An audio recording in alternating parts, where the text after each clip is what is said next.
আবল তাবল কথাবার্তা বলতে থাকে। আবার আপনার কাছে চিঠিও দিচ্ছে দেখলাম আর খোলা খোলা চিঠি আর কি।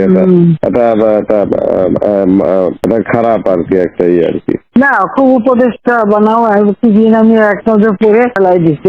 আমার উপদেশটা বাড়বে না, এই দেশটা আমার বাপের, আমার বাপ স্বাধীন করে দিয়ে গেছে। আমি জানি এই দেশ আমি চিনি।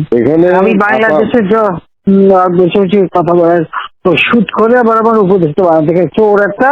ও বলছে গ্রামীণ ফোনে সব ইনকাম গ্রামীণ ব্যাংকে যাবে, যে টাকা গ্রামীণ ব্যাংক গরিব মানুষের সাহায্য করবে।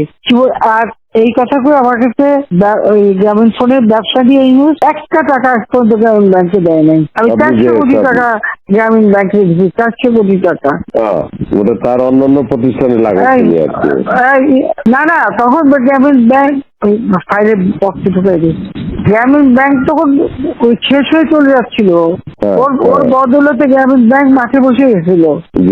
ও তো সব ব্যাংকের সব টাকা তো লুচি খেয়ে গেছে। তখন আমি প্রথমে 100 কোটি, তারপর 200 কোটি, তারপর আবার 100 কোটি, এটা 98 সালে দিচ্ছি, চালু রাখছি। তখন এই গ্রামীণ ফোনের ব্যবসা ছিল। এই ব্যবসাটার থেকে যে লাভটা হবে সেই টাকাটা চলে যাবে গ্রামীণ ব্যাংকে, রেগুলার গ্রামীণ ব্যাংকে একটা সোশ্যাল ইনকাম থাকবে। এই বলে ব্যবসা নিয়ে তখন যখন ব্যবসা নাই, তোমার বলে রাখি, যদি কোনদিন প্রশ্ন ওঠে বলতে পারবা, 51% মালিক হলো বাংলাদেশ আর 49% হলো নরওয়ে কোম্পানি। আর এখন যে দেখো সব সে ব্যবসা নরওয়ে কোম্পানির কাছে, তার নিজের কাছে বোধহয় 10 ভাগ বা 15% মতন হয়তো থাকতে পারে, সমস্ত সে বেঁচে খেয়েছে। আর একটা টাকা কোনোদিন গ্রামীণ ব্যাংকে এখান থেকে দেয় নাই। আর আমরা সবচেয়ে বেশি ফ্যাসিলিটি তাকে দিচ্ছিলাম, রেলওয়ে, ফাইবার অপটিক ব্যবহার থেকে শুরু করে সবকিছুতে তাকে সুযোগ দেওয়া হয়েছিল। ওইভাবে তো গ্রামীণ ফোনটা তো অন্যদের থেকে সে সবচেয়ে বেশি সুবিধা পাইছে। ওর একটা রক্ত চুষে খাইছে সব। আমি বলছি যে রক্ত শেষা, গরিবের রক্ত শেষা। 30% তার হিসাব করলে 30% সুদ হতো। সে যা গ্রামীণ মানুষকে যে লোন দিত, তাতে তার যে কম্পাউন্ড ইন্টারেস্ট যদি আপনি ক্যালকুলেশন করেন, 40-47% হয়ে যেত।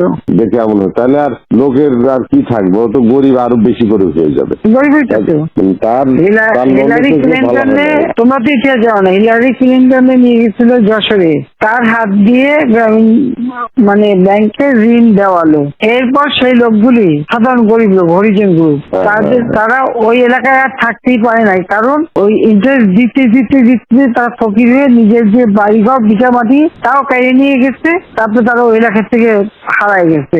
দেন আমি খুঁজছি, একজনের পাশে খাগড়াছড়ি, সেখানে যে এসে কাজ করে খায়, আর একজন বোধহয় নীলফামারী নদী আসবে কোথায়, যে এরা ওই পরিবার সদস্য ওই এলাকা থেকেই হারাই গেছে।